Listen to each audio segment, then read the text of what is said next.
Thank you so much, and thank you for that kind introduction. You know, there are some nights, I mean, there are lots of, doing interviews like this is so much fun, just as a rule, and there's lots of different reasons. Sometimes it's because, somebody made a big impression on you when you were growing up, or sometimes it's the person is just so famous that you think like, wow, this is kind of a kick, you know? But sometimes, you have the occasion of speaking with someone that you genuinely feel that you're going to learn something from, and that, whose mind is so curious and whose musical appetite is so voracious, and who is someone who just speaks so eloquently about everything that he does, and he does a lot. Of course, the Roots have a new album that's out now called "And Then You Shoot Your Cousin." Recently, Ahmir published 2 books, one on Soul Train, one a memoir called Mo Meta Blues. He's just finished writing a very probing, provocative, kind of characteristically incisive and challenging kind of meditation on the state of hip-hop for the Vulture side of New York Magazine.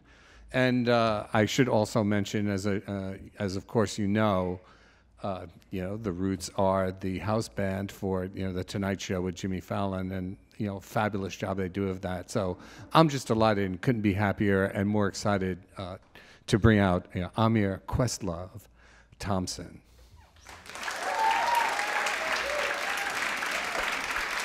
Thank you.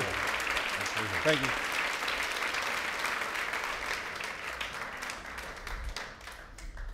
Should I explain this? Oh yeah, please, man, jump right in. No. I always joke about having 16 jobs. I have 16 jobs, and today was 17. So I did the red carpet at the Tonys, and then fabulous. I came here real quick, and then I'm gonna go back to the Tonys because. Tell us one Tony's anecdote. Do you have something to give us from the red carpet? Just, I'm shy about the red carpet, but I'm only involved because when Hugh Jackman was on the show 3 weeks ago, he had convinced me that The Music Man was really intended a futuristic hip hop project, although it was created in the 50s. And then I was like, well, what do you mean? And that must have been a long, interesting night of getting convinced of that.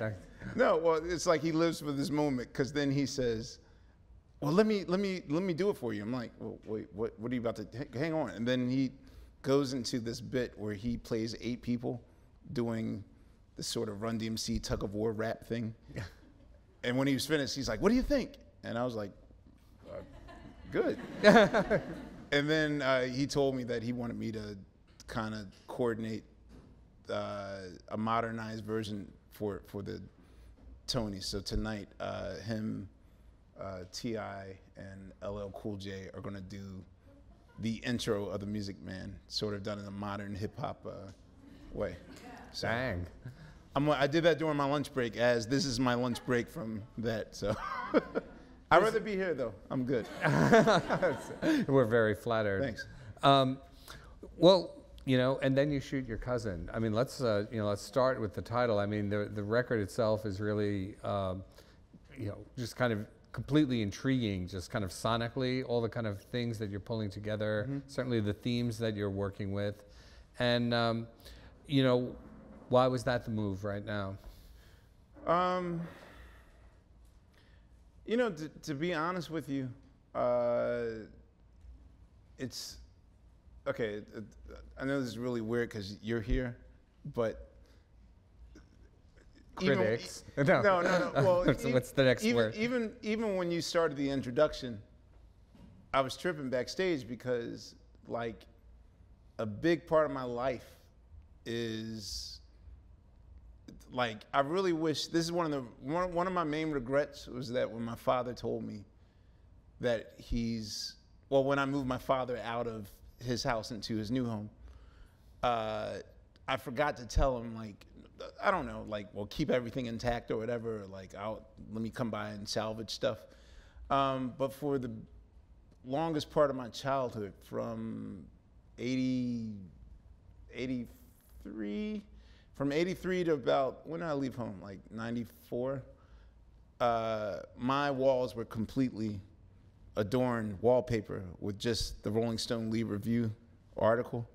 And so, you know, you're more like a rock star to me than just like a journalist, and, you know, like, you know, Mikhail Gilmore, like all those names, Alan Light, like those are the names I know, because you wake up every day and then there's 150 reviews all over. Even the ceiling was that. So I was like, wow, Anthony DeCurtis is talking about me. Like, wow, that's kind of cool.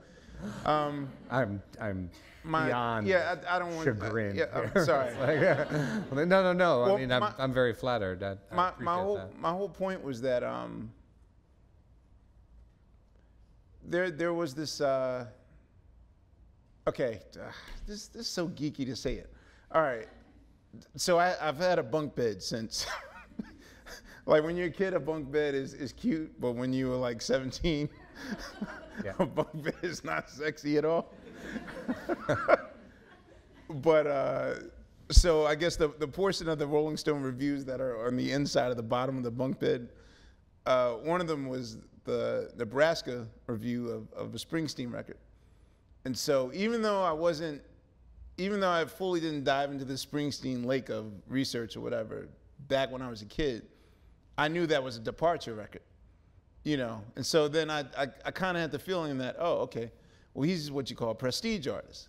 And my definition of a prestige artist is an artist that's fully allowed to sort of break the bounds of what they're known for, to explore without the pressure of, you know, the fear of being dropped. And a lot of the problems that hip hop artists have is that 99.44% of us are under the pressure to deliver. And there's really no rooms for mistakes or any setbacks or failure. Any misstep is a failure, you know. And so, or any attempt to go in a new direction that's not explicitly commercial. I mean, it's not to say that some haven't tried that, but usually some do so out of sort of self-saboteur thing, or some rebel without a cause, you know, guns, oh, I'm gonna go out guns a-blazing and just do something crazy. Like, I can name a few artists that have done that, but, you know, it's always been, I mean, once I learned early that we weren't gonna have, there's something I mentioned in the book about having a Bentley moment. Like, every rapper imagines their life is gonna be this Hype Williams setting of just people throwing confetti money on you and slow motion women and wine and champagne everywhere, like that whole typical fantasy.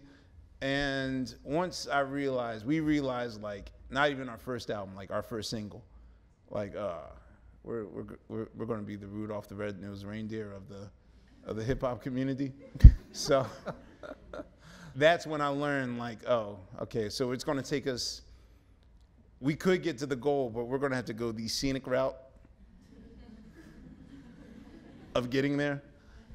And so, you know, there really wasn't I felt there wasn't a prestige artist in terms of the hip hop world. Like, there isn't a Dylan. Like, I mean, Jay-Z isn't going to go through his, like, Christian phase or his electric phase or his, you know what I mean? Like, that sort of thing. And not to say that we're going through that, but once we got the Tonight Show, that's when I stopped losing sleep over, oh God, are we going to get dropped? Are we going to get dropped? Well, small story, I've never told anyone.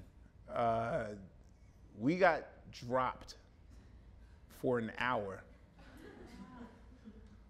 on my birthday, January 20th, 2010, a year to the Fallon date. Our 1 year anniversary at Fallon. Like, 2009, we were in our very last date in Korea. I remember Obama just got inaugurated. We flew home, and then our next day was Fallon. And because we had missed so many deadlines, L.A. Reid was just like, you know, I don't know, this might not work. So maybe it's best if we part ways. And then I kind of pulled the heartstrings. I was like, come on, man, it's my birthday, man. Like, that's fantastic. He's like, will you deliver this record? Will you promise to you better have this thing turned in 2 weeks from now. Okay, I promise. And then we turned in, what album was it? I think it was How I Got Over. But since that point, I just realized, like, that's the perfect title for yeah, How I Got Over, right? I think since that point, our whole goal, ever since that point, when I realized just that easy we could have gotten dropped, I always felt like the next record was going to be the last record. So it's always like, what do you want your last statement to be?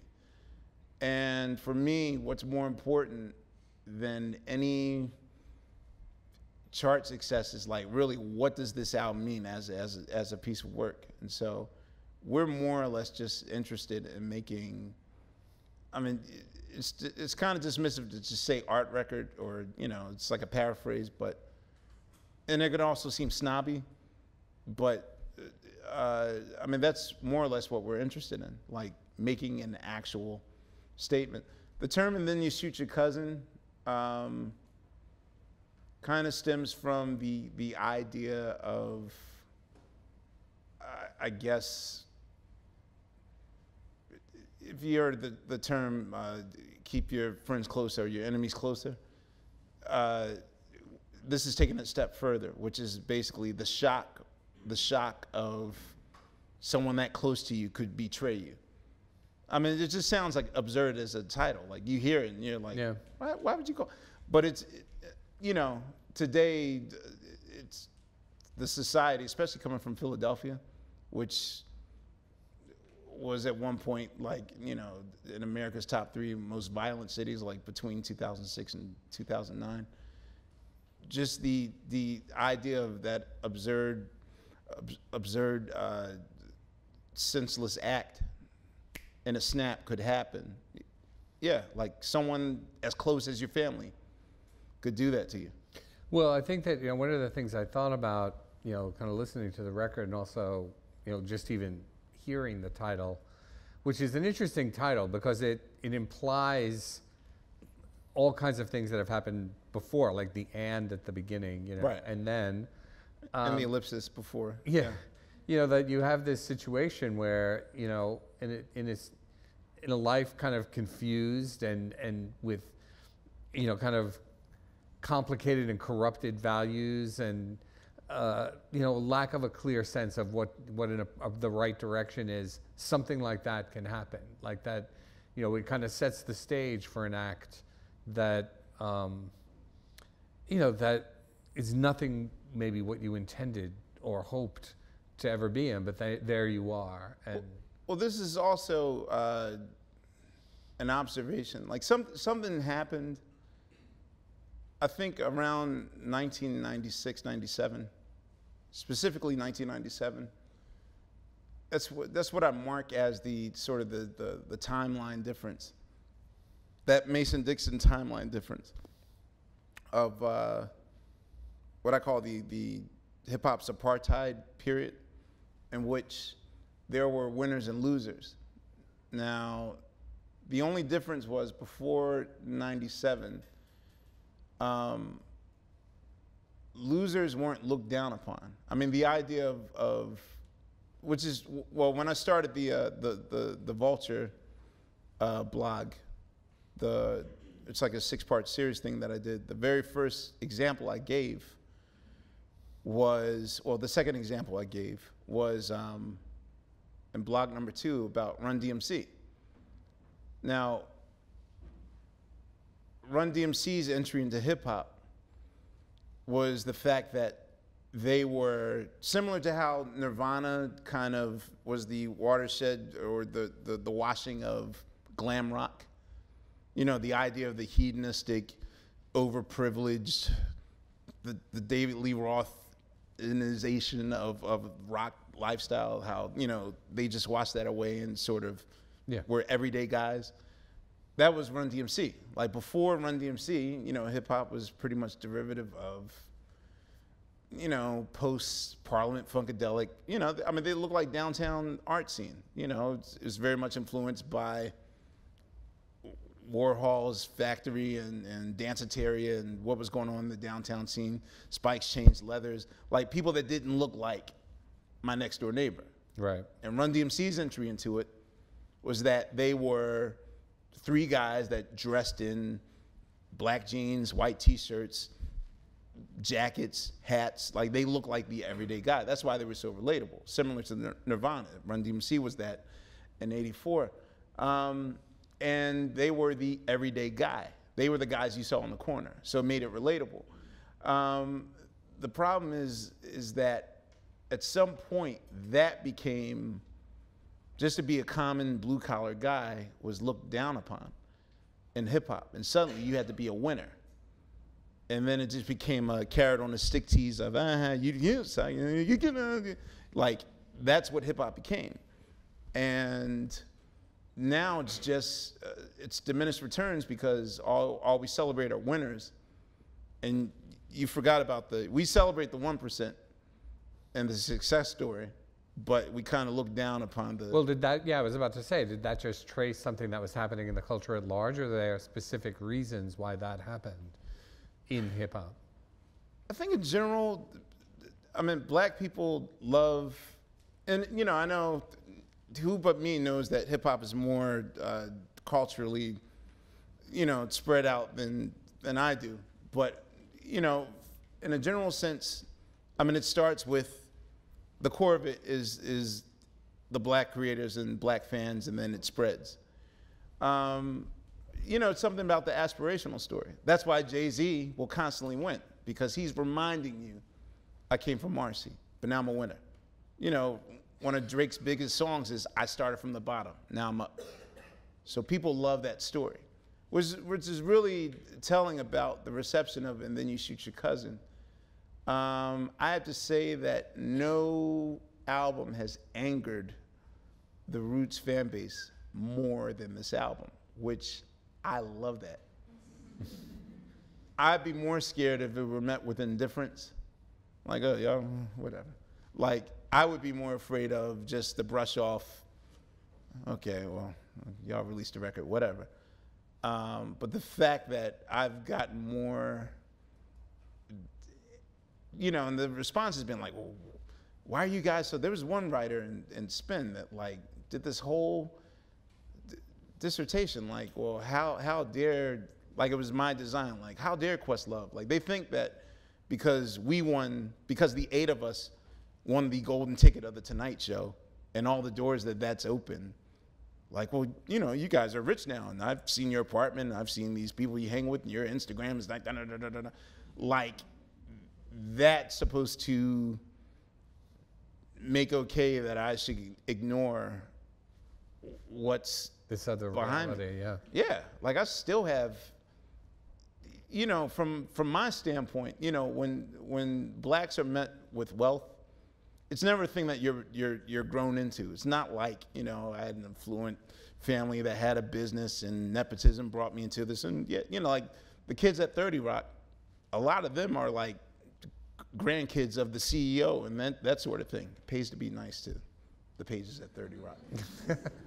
That's the biggest lesson I've learned. However, you know, to me, that's really telling that even in the reception of it, it's like, why are the Roots so upset of how it's going? Because how life is, because they have it well. So it's sort of like maybe we're disingenuous with the approach or whatever. Or you're trying to prove something that you're, you know, I don't know, keeping it real or something. But like that is so naive. I mean, it's hard to ignore because, I mean, the thing is that one of the main things I always, in the beginning, I've always regretted was, not regretted, but, you know, the political tag was put on us so early in our first 4 records. We weren't political at all in our first 4 records. We were politically correct, but it was just like, okay, you know, I mean, liking the Roots in the first 4 years of our existence was like, you know, only liking the girl in high school because she was the cheerleader or something. You know what I mean? Like we were because, oh, well, I like you guys because you're not Snoop Dogg. That's why I like you guys. Or you're live instruments, so you're good. Or you guys don't curse that much, so you don't embarrass me in front of my grandmom, so I can play you guys. But, you know, it was around like our 8th or 9th record when I was like, yo, we really, like once you turn 30, and it was like, you can't talk about like how riggedy raw your lyrical styles are. You know what I mean? Like, riggedy raw. You just can't live off that. Like, you can't talk about the club, or you can't talk about, you know, this particular girl and how come she's not giving me none. You know, you can't do that forever. Like, you got to say something.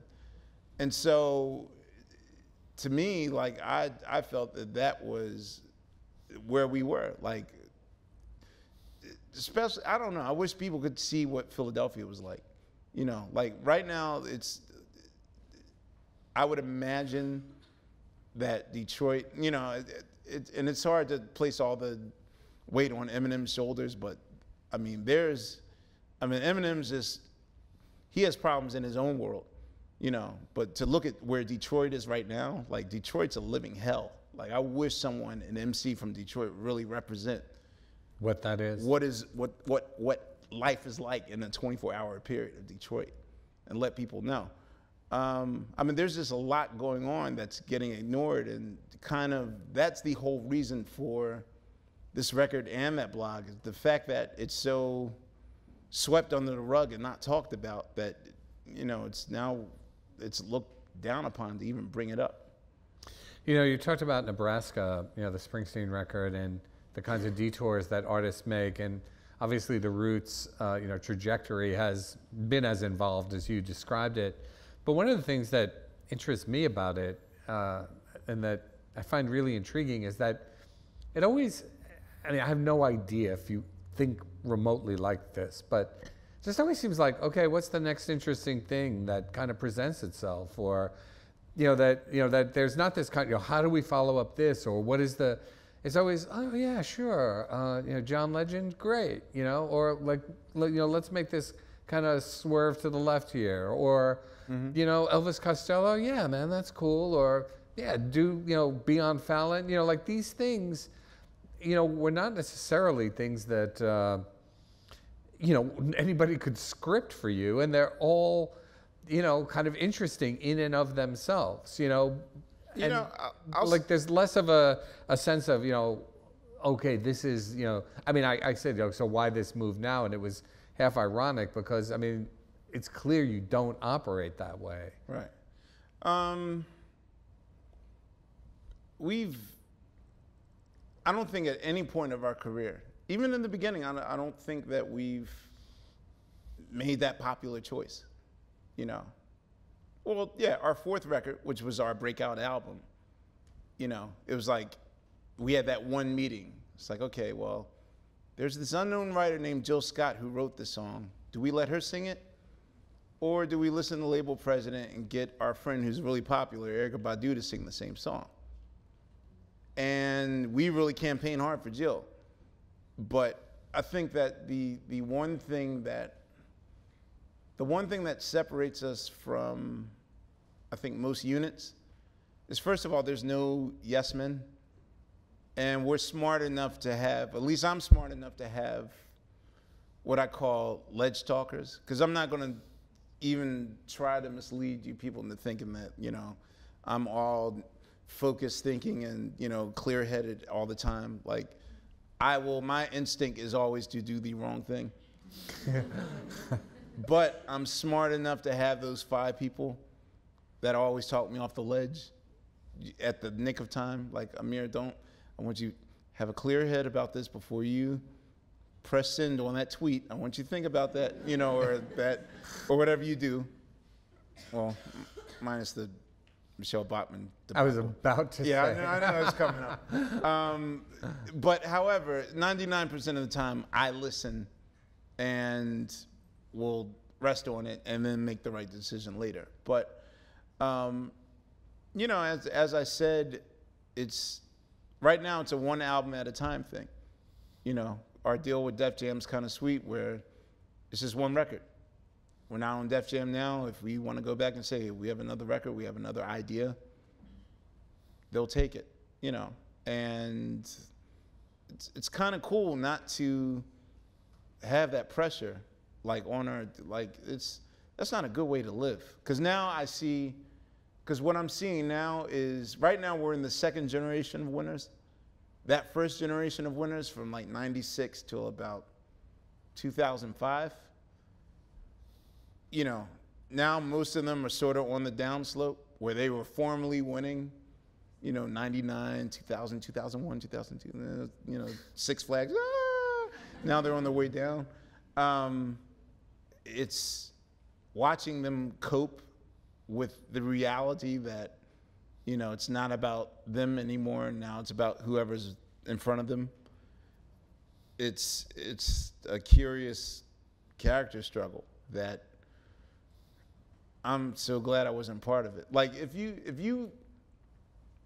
I'll say that now that I'm extremely satisfied with everything, every decision we've ever made. Not to tell you that, okay, when, you know, when I saw the Fuji's cover story of the Rolling Stone, I wasn't having a nervous breakdown, or when this particular act went diamond or whatever, that sort of thing. Like, you know, there's been times in my life where I'm just like, the night after I won my Grammy, like my electricity got turned off, you know? Like I came home and forgot to pay the bill, and then the electric, like life is a series of ups and downs, but I definitely feel as though this kind of tortoise and hare journey that I've taken in the past 20 years, that I'd rather have this journey than the journey that I thought. And I even asked Tariq that, like, okay, if you can go back to like 95, 96 when we first started, and your second album sells 14 million units, and you won 4 Grammys for it, and you have like 3 mega hit singles from it. And I'm only using the Fugees as an example because that was our main rivals back then, our creative rivals. Like, would you rather have that moment, that Grand Slam moment between 96 and about 2001, and then lose it all? Or would you rather slowly pace it to the end, and so you could still be a thing in 2014? And we were both like, I don't know. I mean, it's easy now to say like, oh, we made the right decision, but that's a thing to think about. Like, you know, did we win, or are we still in the race, or is it? It's hard to tell, you know. Well, and it's harder to even now explaining to you. Like, I think I'm trying to ask myself, like, well, am I a winner, or did I? No, I mean, I think you guys have done something that's hard to do now, which is just kind of coast. You know, yeah, like move at your own kind of, you know, your own sense about, you know, what the next appropriate thing is. I mean, I think those pressures that you describe, you know, either are overwhelming, or people are so below the commercial threshold that they could do whatever they want and it doesn't really have the impact, you know, because, you know, only a few people know about it. Whereas, right, you know, you've got an audience, you've got people who care about you, you've got a big platform, you've got the freedom to do a lot of different things. And you in particular, but, you know, I mean, the band as a whole, I mean, it takes full advantage of that. You know, it's just, you know, it's increasingly rare that anybody gets that position, and you know, you managed to create it. You've managed to, you know, do incredibly well with it. We don't take it lightly at all. But let's go back a ways. You know, I mean, one of the things that, and I would say this. I mean, obviously, you know, you said some nice things about me, and I'm not saying this because you're here, but you are probably my favorite drummer, and you know, it's something that. I mean, among your other guests. I don't feel like a drummer now. That's so well, weird. No, but like, you know, you still it's like play, I do everything man. else now, and then I forgot. Oh, yeah, forgot right. There is that, and like, I remember having a conversation right around, you know, 95, 96. You know, I was talking to a friend of mine who later ended up. He was working with Macy Gray at the time, and we were talking, and I said. I think you guys were out on tour with her or something. Yeah. And We did a few days. I said, did you ever pay attention to Questlove, man? Like, he is unbelievable. And this guy, I say, just became, would later become a record company president and everything. Just said, "Is Ahmir is a monster." And but just as a player, I wonder, you grew up in a musical family, and music was around you all the time. What made the drums the thing? Well, as my parents told me the story, it's basically my birth doctor was a child psychologist also. And so, this is all about timing. So basically, I was born in '71, which is pretty much the tail end of the civil rights movement, tail end of the Summer of Love. So my parents are sort of caught in between, the liberal hippie movement and the civil rights movement. Like, they were involved in everything. And so my mom said the most important advice that my birth doctor gave her was let him explore his talent. Now, from my birth doctor's point of view, who was very familiar with my father's music, my father was an artist on Chess Records back in like the 50s, like a doo-wop singer, Lee Andrews. So he was more or less curious as to whether or not I would, if I would inherit kind of my father's gifts as a singer or musician. And so he told them, well, whatever you do, just let him explore his talents. Like, don't chastise him for writing on the walls or playing in his food or any of those things. If he bangs or sings or screams, like, don't chastise him. Let him find himself. Which in a black household in the early '70s, like, or any household, like, I thought it was just black households, but the idea of plastic over the furnitures and that stuff, like, that's every household. But you don't, if you bang on anything in the furniture, like, that's a no-no. But my parents were told specifically, like, let him make mud pies and let him explore and draw on the walls, let him do all that. And so they let me do it until the point where they really couldn't take it no more. And then when I was 2, they got me like a little mock Ringo toy drum set. And then I think one of my father's drummers sort of went AWOL in 1978. So instantly, that was my Christmas gift. I inherited his drum set. Best Christmas ever. So, and it was like a Bonham, it was like a Bonham Ludwig replica. Like, it was like a Vistalite clear blue, looked just like a Led Zeppelin double bass drum set. And so the neighbors weren't loving me at all, but they understood. So, it was like, well, if he's in the basement banging, then my parents' logic was that if you're not out in the neighborhood. Yeah, I'm not in the streets. And so, my neighborhood, I would stay with my grandmoms when they were on tour. So think about between the 33 kids of my age, between my childhood, between 74 to 89, 90, like, of the 33 of us, I'm one of 3 people that are either alive or not in jail or strung out. Like, everyone is dead or doing long bids or just strung out. And so, that was crucial. That was a crucial decision on their part to, drums were, music was my escape. Having a drum set there, and then my parents being kind of obsessive record collectors was also a main thing. Well, were they the source? I mean, obviously, your knowledge of black music is encyclopedic, but like, you also know everything else, and they're always, and to a certain degree still is, a kind of demarcation between the rock and roll world and you know, and the hip hop world, or you know, the world of black music. And I remember having this conversation with, you know, Torre one time, and he just said, we were talking about, he goes, you know, you were, to me, this, he goes, you know, you were around, you know, back in the day.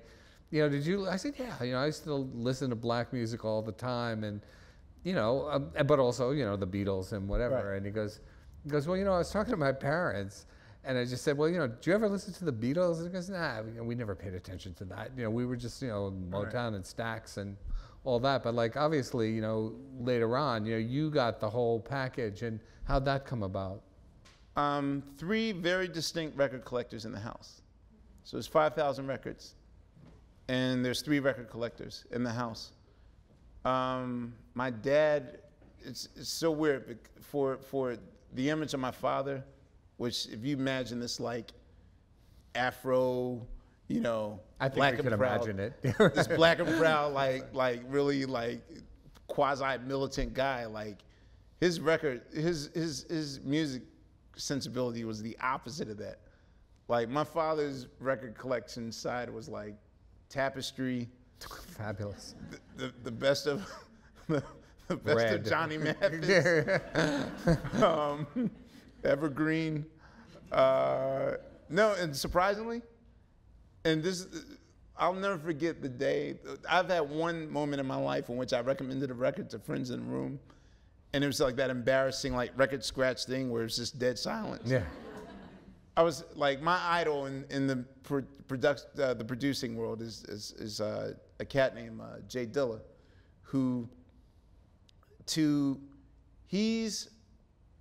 if there's music snobs and then a music snobs, he's the god of the music snobs, music snob. So some sort of wow, wait, what was the algebra term? If A equals B and B equals C, then A equals Transitive? C. Transitive. So some transitive axiom thing, like he's God of all like hip hop producers, meaning that there's no record that he will never frown upon into using and making his own. And we were working with Common once, and it was like the 40th anniversary of the Pet Sounds box set. And I looked at it and I was like, yo, man, so much ill shit on Pet Sounds, man. Like, it's so crazy. Like Brian Wilson was a genius, and he just looked at me like, who are you? But no, Pet Sounds and the Beatles was big on, like my dad liked the yacht rock of his day. Even now, like my dad loves like Styx, babe, I'm leaving, daughters in your hands. I forget, wow. Girl, I love you. Like he loves easy listening, dentist office, yacht rock, which is why, like if I put like Herb Alpert's Route 101 on my favorite songs of all time, you know that song you always hear in the dentist office by Herb Alpert?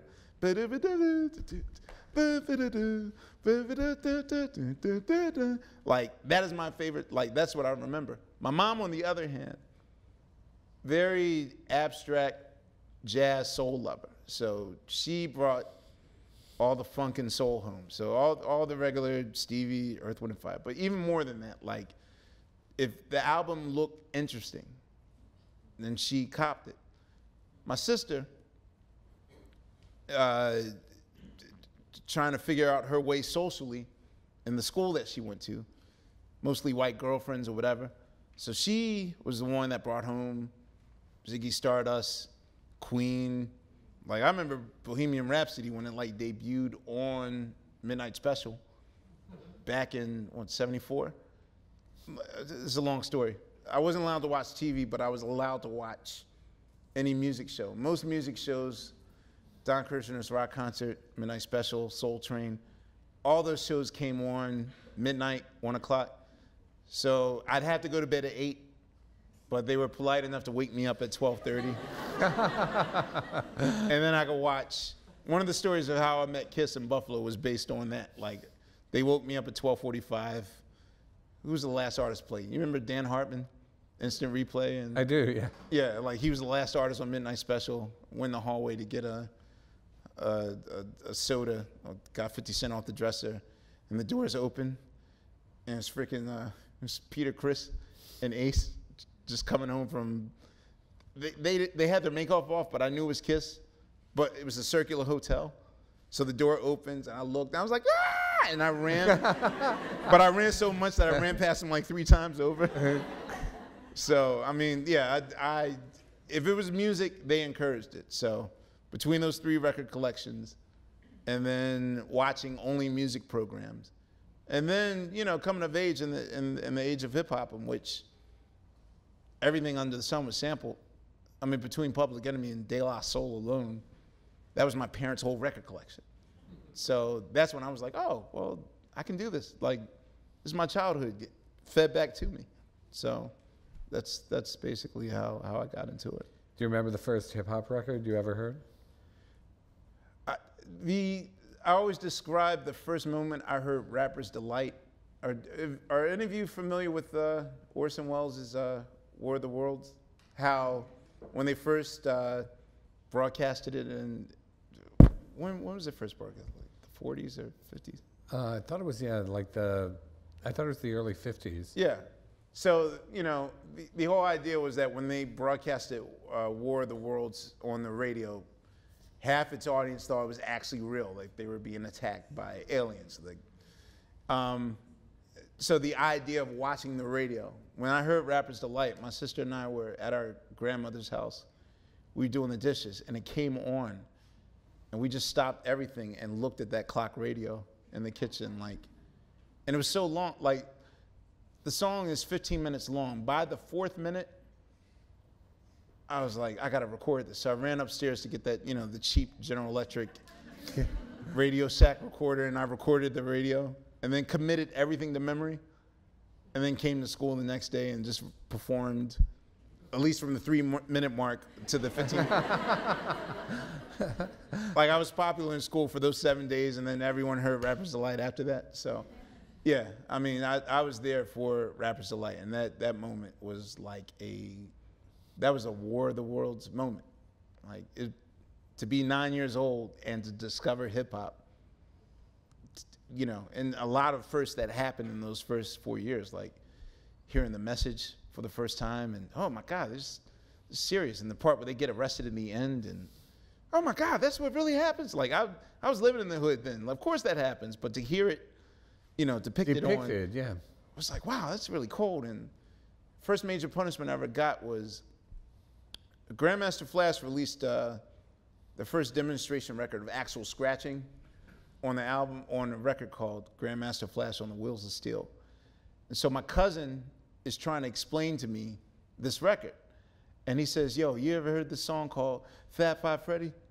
And I was like, yeah, you mean Rapture by Blondie. Fat Five Freddy told me everybody's done. He says, no. It goes, Fat Five Freddy, and he started making the noise. And I was like, what are you doing? It doesn't go like that. It goes like this. So I played him the original Rapture, and he was like, that's it, but that's not it. And he's like, let me show you. So he gets on my father's turntable and starts scratching. I'm like, no, what are you doing? He's like, but that's what they're doing on the record. And it cut to us getting caught, and then the longest punishment ever in the summer of '81. But part 2 of that story was, like, by the end of that summer, I could recreate that whole mix at the age of 12. Like, it was like 2 Fisher-Price turntables I was using. But yeah, like, You're getting it done. Yeah, to grow up with hip hop was a beautiful thing back then. Well, let's get to some questions from the crowd here. Did you ever get a chance to work with Michael Jackson? Was he a hero of yours? This is from Blake.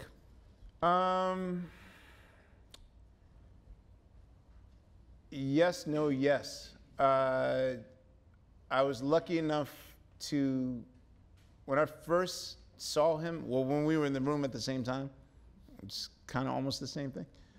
The Jacksons used to record for 2 years, they recorded at Philadelphia International Records, the home of Kenny Gamble and Leon Huff. So they would often visit those studios, which happened to be right next door to my elementary school, performing arts school. So one afternoon before a Jacksons concert in Philly, the Jacksons visited Gamble enough to say hi, and like crossed paths, and that was the first time I ever saw that kind of pandemonium. For any, and this is like every day was like Teddy Pendergrass is there, and the OJs and Patti LaBelle and Billy Paul. Like I was used to seeing Philadelphia international artists from that record label there. But I'll say that for this last Escape album, D'Angelo and I were called to remix. Because he owns the catalog, Michael actually covered 3 Sly and the Family Stone songs. And we redid Hot Fun in the Summertime, which I think, okay, because we entered it blindly, we kind of went overboard in the creative level, so it wasn't accessible. I mean, it's amazing, but in that D'Angelo Questlove amazing way, if there's such a thing. So obviously it'll find life on another record. According to them, they have like 10 other projects down the line, so maybe it'll find a home there. But yeah, it was kind of weird just working on that track, and how clear his diction is just the way that he pronounced the word back was almost like a 5-syllable word, like back. Like it was like an onomatopoeia, like a Jacksonopatopoeia, almost like yeah, we just stayed on that one word, like laughing so hard. But no, Michael, it was impossible to not. I mean, the Jacksons were the poster children for, in my opinion, the Jacksons were the poster children for the civil rights movement, or at least the dream defined in Martin Luther King's eyes. You know, I kind of take a kind of Malcolm Gladwell scientific look at. I believe that Michael Jackson was the perfect age. I think it was something about the summer of 1958. I don't think it's a coincidence that 3 of our biggest music icons were all born within an 11-week period of each other in the summer of '58.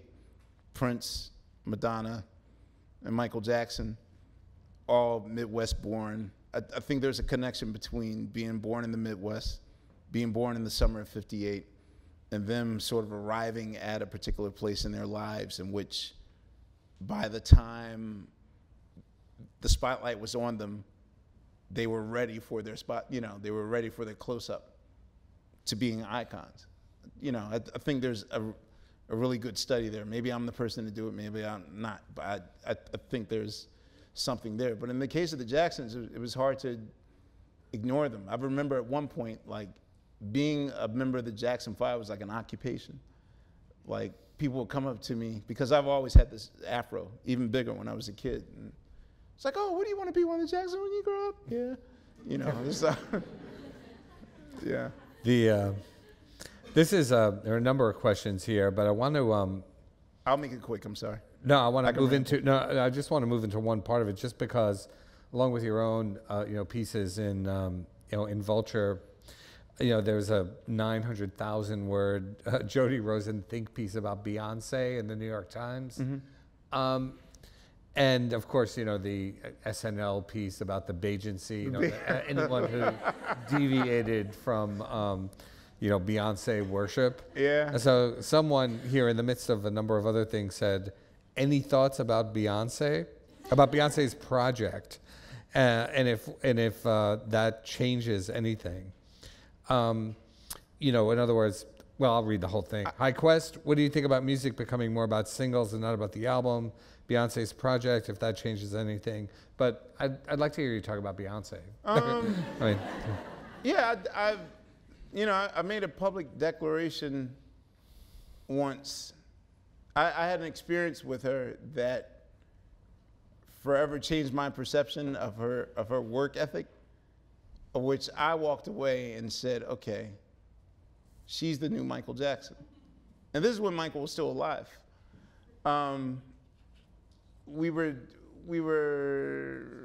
Jay-Z had called me to curate the 10th anniversary of the Reasonable Doubt album, his debut. 10th anniversary, so this is what, 2006. He called me in to kind of curate this project. It was done at Radio City Music Hall with 60-piece orchestra and a rhythm section. And so I told him, well, let's do the album backwards. So doing the album backwards means that the duet that he did with Mary J. Blige would be the last song that we do.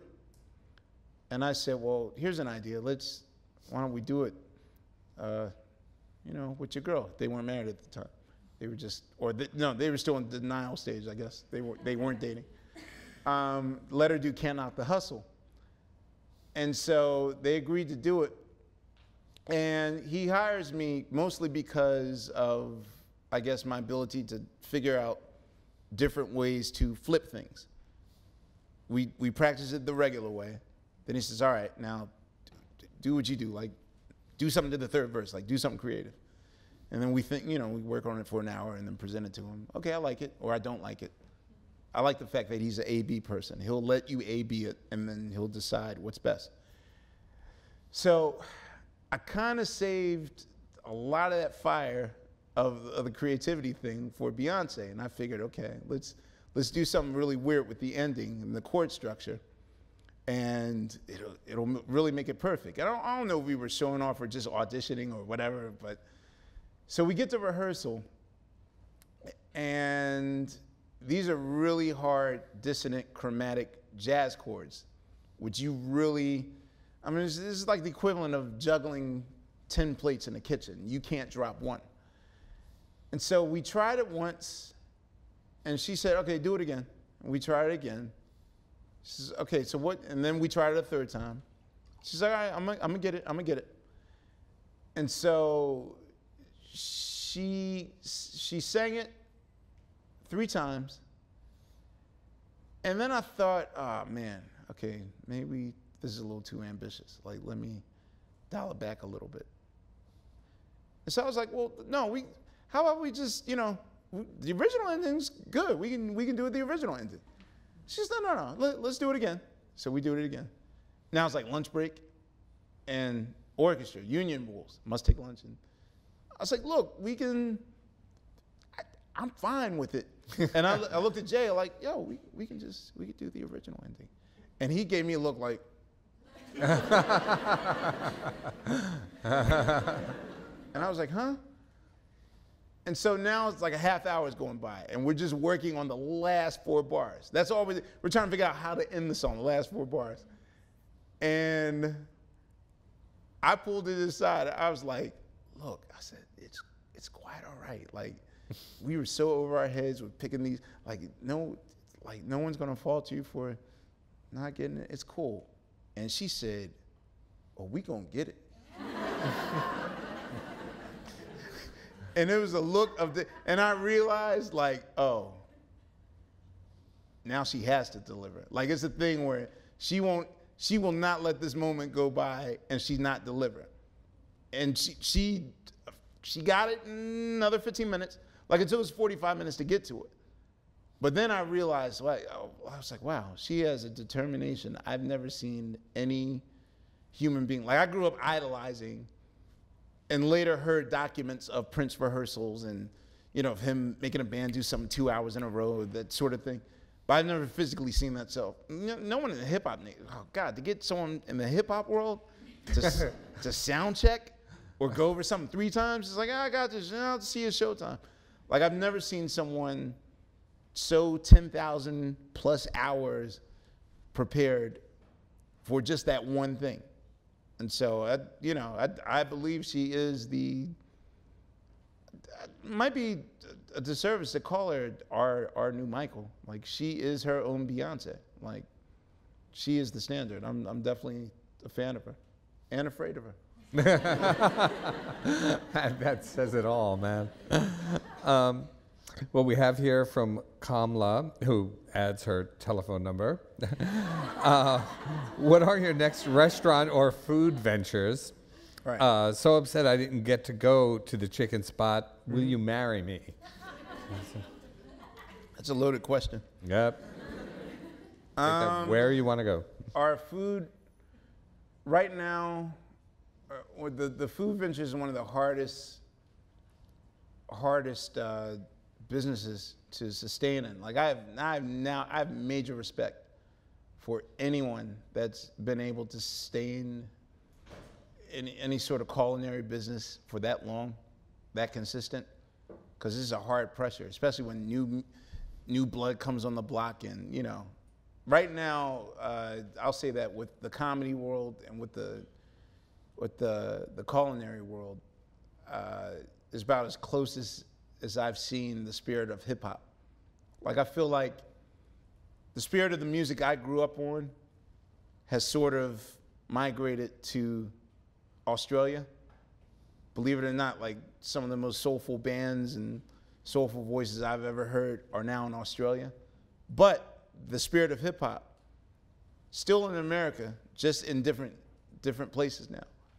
And so with the food world, no, I mean there's chefs that want to battle each other.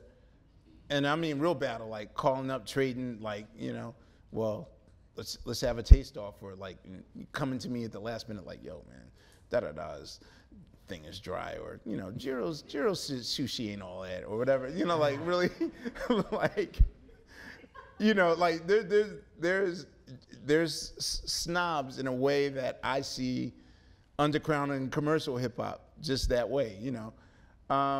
Right now, I'm hosting, or I guess those that follow my Instagram know, I do these things called food salons, which I used to do music salons back in the 90s.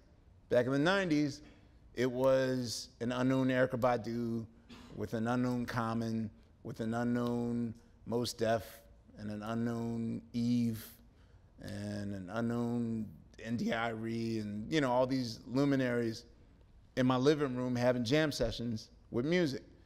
Now it's a thing where, you know, the first one that we threw at my spot was like Danny Bowen and Dominique Ansel.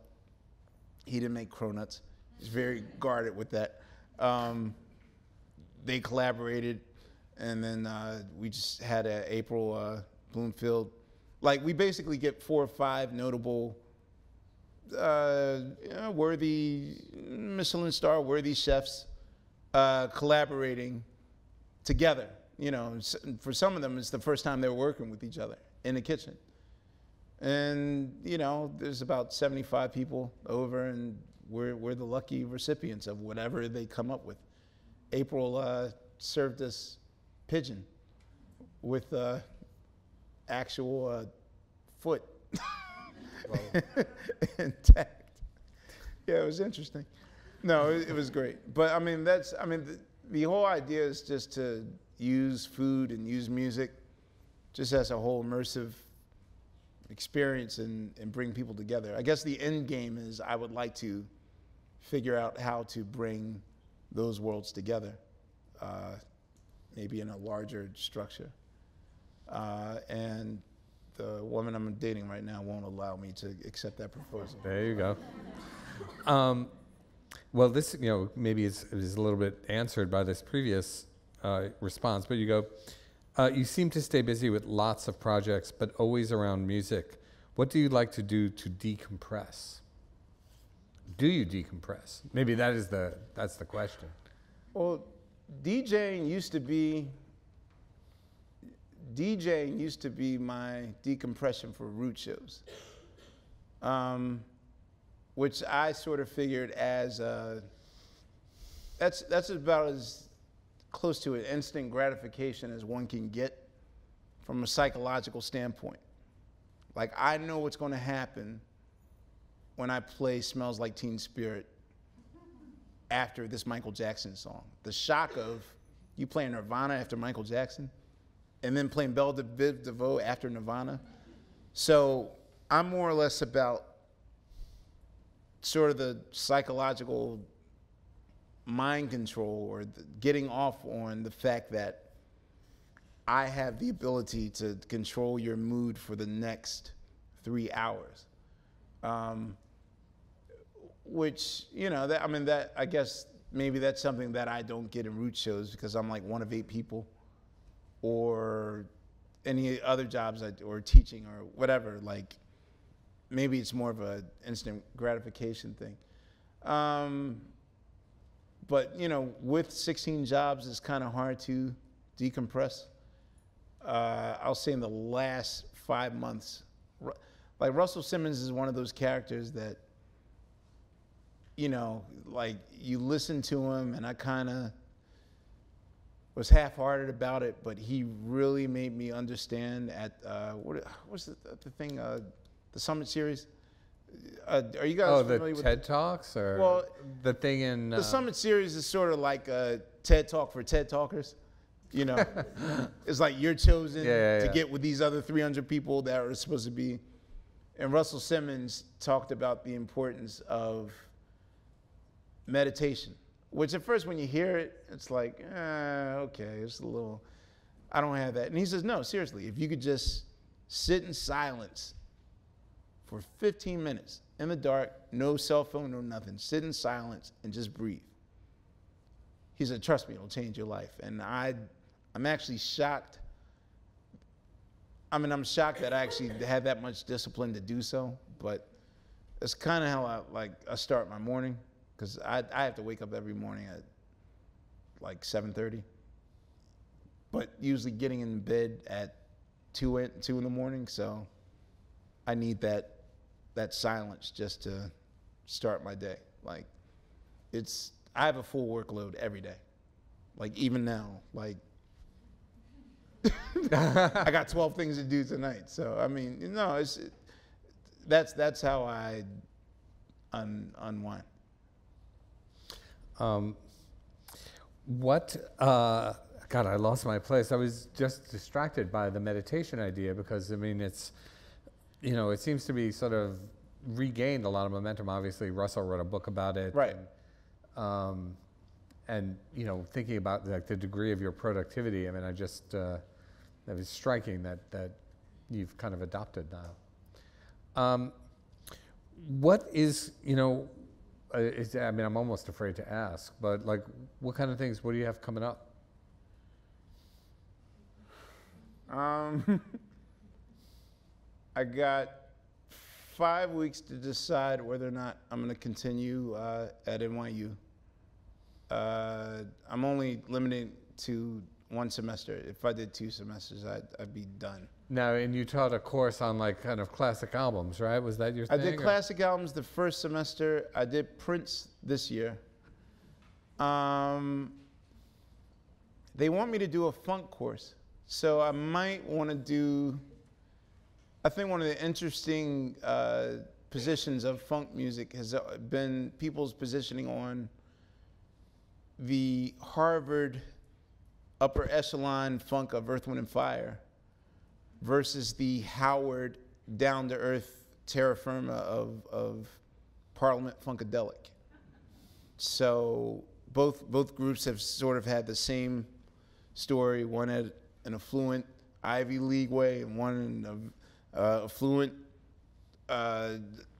Black university way. And so I think that would be an interesting story. And being as though George Clinton has just wrote a book, and Philip Bailey has written a book, you know, I think I might teach P-Funk versus Earth, Wind, and Fire for next year.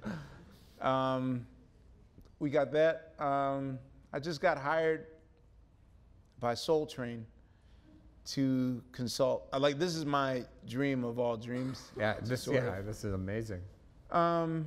Yeah, I mean, Soul Train's basically trying to refurbish the brand and figure out ways to bring it out into the marketplace. One of the reasons why Soul Train isn't as ubiquitous as it should be, the proprietor, Don Cornelius, really didn't have the foresight or the vision to see that maybe one day he could sell these episodes on, you know, devices or VHS or DVD or whatever the case.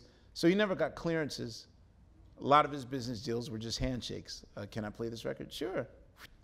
Without, you know, getting clearance signings. So there's about 16 lawyers working overtime to clear all the music from all, how many episodes we have? Like over 1,000, like 1,060 episodes. So we're going to bring Soul Train to Broadway. We're going to try to do a music festival, bring the actual show back in the syndication, the world rights to it, you know, bring it in different marketplaces. So there's Soul Train. I'm scoring. I'm finishing up Chris Rock's. Chris Rock is literally putting his money where his mouth is, and you know, for a lot of movie snobs, you know, like we always complain, like, oh, there's no options for black people to see, you know. And for him, it's like, how many years are we going to say, like, well, where's the next black Woody Allen? Where's the next black, you know? And he decided to really become the change that he wants to see. So there is a movie that he's done, I think is brilliant. Just a 24-hour period movie between him and a reporter for the New Yorker. I'm sorry, we couldn't use the New Yorker. New York Times, a reporter from the New York Times.